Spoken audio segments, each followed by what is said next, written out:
ever since I was a kid, it feels like from the day that words could be spoken to me, I feel like I've heard one thing more than anything. From every older person in my life, all they would tell me is things were different back then. Back in the 80s, back in the 90s, back in the 70s, you could go anywhere, you could do anything, right? You could walk outside, you would keep the doors unlocked, you could do anything.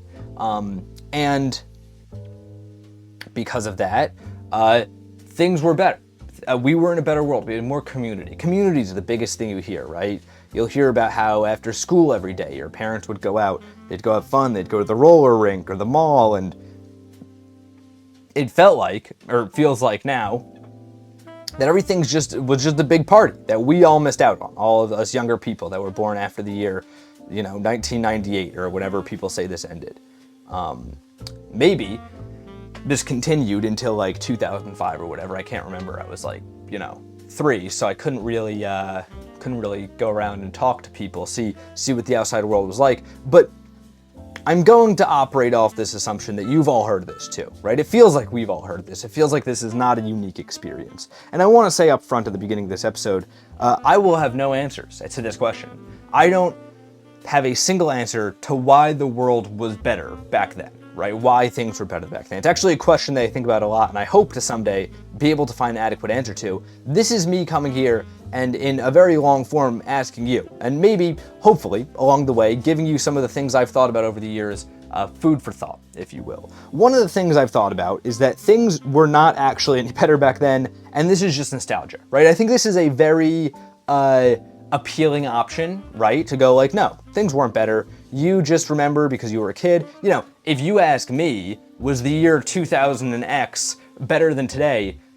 I'm gonna probably say yes. I mean, I had less problems back then. I do enjoy my life now. I'm not one of those people that's like, oh man, I wish I was a kid again. I'm not one of those people at all. I enjoy my life quite a bit. But I mean, like, I can't argue with the fact that, like, I will never forget going to the theater to see Captain America Civil War. Things did seem better when you're a little bit younger. So maybe this is just that, right? Maybe everybody just remembers it being a nicer world. There's actually some evidence to support this, right? Because one of the things you'll always hear people say is that crime was like so little, you could just go anywhere, you could talk to anyone.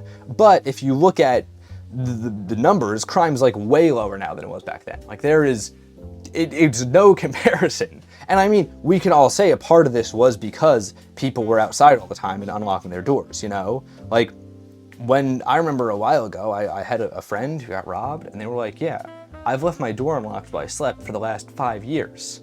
It's like you were waiting. Like, it's like you were waiting for this guy to come, you know what I mean? So it's hard, obviously. Shout out to my friend that got robbed. That's not a nice thing to have happen. And I'm not trying to be insensitive about it. But it only makes sense. You leave the door unlocked, somebody's going to come in, right? And we can apply that sense of logic to the entirety of the 1980s. I mean, why were there so many serial killers?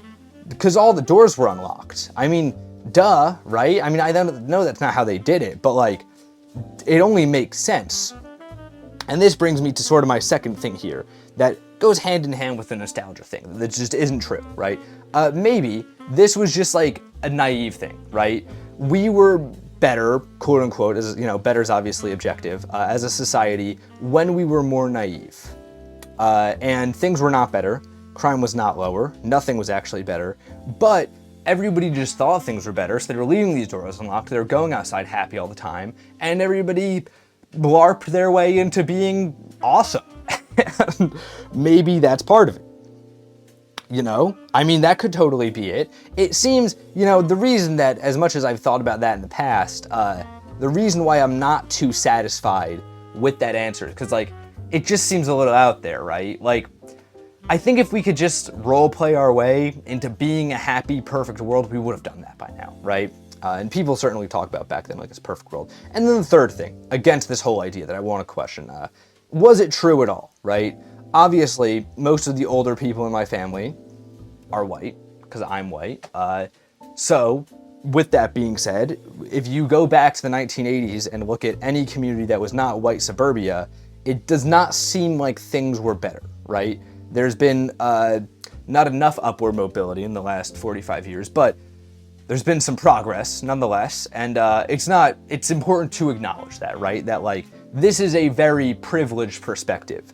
But I mean, that's how we're gonna look at things today, because honestly, privileged people are saying this, from what I've heard. I don't know the opinions of anyone else than older people in my life who have said this to me. So, I kind of have to go with it. And from what I've heard, a lot of other people have had it said to them too. So I'm going to analyze the question in good faith on this basis, right?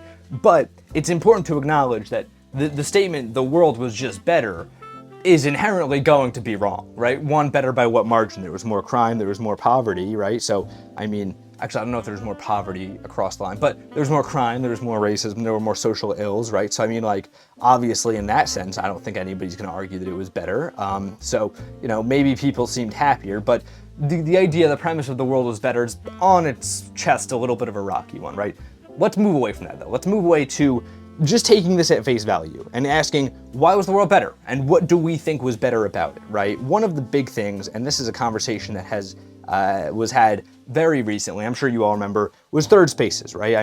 How many video essays did people make about why third spaces are disappearing? It was a whole thing where Starbucks made it so or everybody was like, Starbucks isn't a third space like it used to be or whatever. And that made me mad because it's you can't go anywhere else. Starbucks needs to be the third space, but this is the problem, right? People don't have anywhere to go, and they're looking at Starbucks. I used to be able to hang out there, but now I really can't. So I guess, I have empathy towards the issue, but this whole conversation made me very angry, especially because Starbucks, at the end of the day, their solution, which I saw firsthand this morning, I went to Starbucks because they had this new latte, and I like to try the seasonal lattes. I go to Starbucks 4 times a year. Every time they release a seasonal latte. Last summer, if there's a Starbucks exec watching this, last summer, your lavender latte, so good. That was great. That was really good. You have the horchata one now. I was honestly unimpressed. It wasn't that great, but this is a sidetrack. What they do now to make it feel like it's more of a personable third space is rather than willing to give up a shred of profit to allow some more chairs in there or something, or get rid of their drive-through feature to make people come in and communicate with each other, something like that, which people seem to want, right? At least this conversation, the people having this conversation seem to want it. What they did instead was they have the employees write on the cups now a nice message, and I don't care.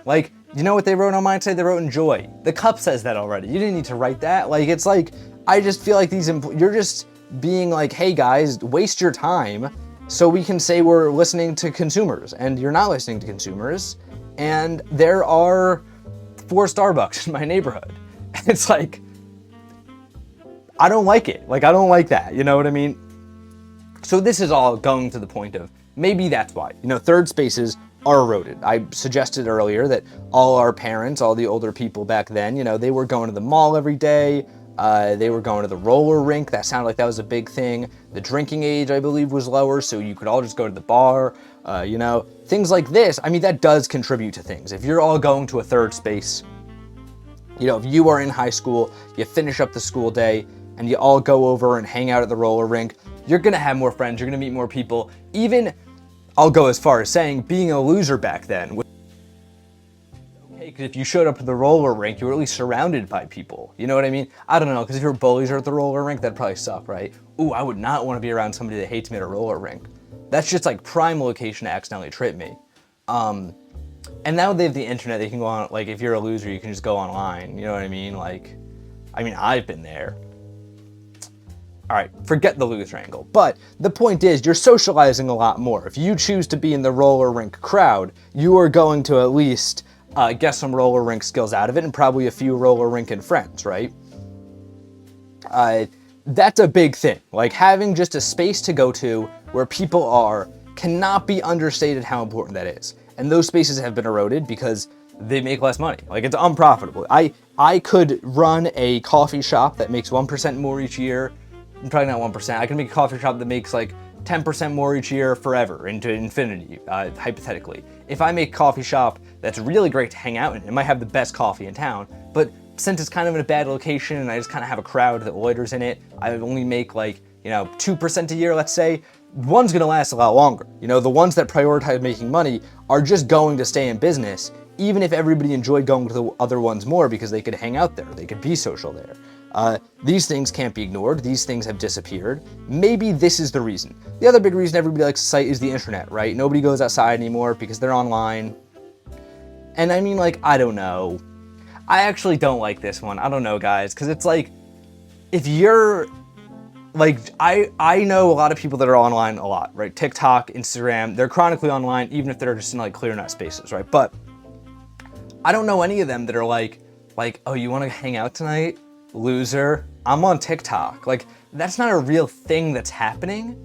I feel like the people that are inside 24/7 probably would have also been inside 24/7 in the 80s, just like reading a book. You know what I mean? Like, I don't think that's changed as much. I think it's probably actually gotten better if you're somebody that likes being inside, because now you can socialize on the internet, right? I think maybe the only credence I'm willing to give to this angle, in my own personal opinion, is like when you're outside, like on the subway is a great example of this. You're on the subway, everyone's on their phone, they're scrolling or something. Sometimes a couple people will be reading, but for the most part, people are scrolling on TikTok, Instagram, whatever. They're not going to talk to each other because they're preoccupied, and nobody really interrupts anyone when they're scrolling or they have headphones in. Maybe that's limiting some people from making friends. I mean, I don't know if there is like a poll out there of how many friends people made in the 1980s through just talking to a stranger. It seems like more from the anecdotes I've heard, but that's literally just from the anecdotes I've heard. You know, I might just have grown up with some very social parents who were talking to everybody in the 80s. So, you know, that could be that, but obviously it goes without saying, when you're on the subway and you're talking to people more, you will, or, you know, in a coffee shop, wherever you may be, when everybody's freed up, you can talk to them. You're obviously going to be just a lot more comfortable talking to anyone, right? You're going to be a lot less scared of strangers. You're not going to have the perceptions of, like, you know, XYZ. So I don't know. That's kind of, those are the 5 angles I give it. More so 4 angles and 1 caveat, right? But that's what I think. I don't have an answer. I think those are 4 interesting angles. I think there's a way in which we could say all 4 are like 5% true, and there's a big 80% I'm missing. You know, I think maybe that's it, but I don't have an answer, and this is where I come in and I say I'd love to hear yours. That's what this paint talk's been about.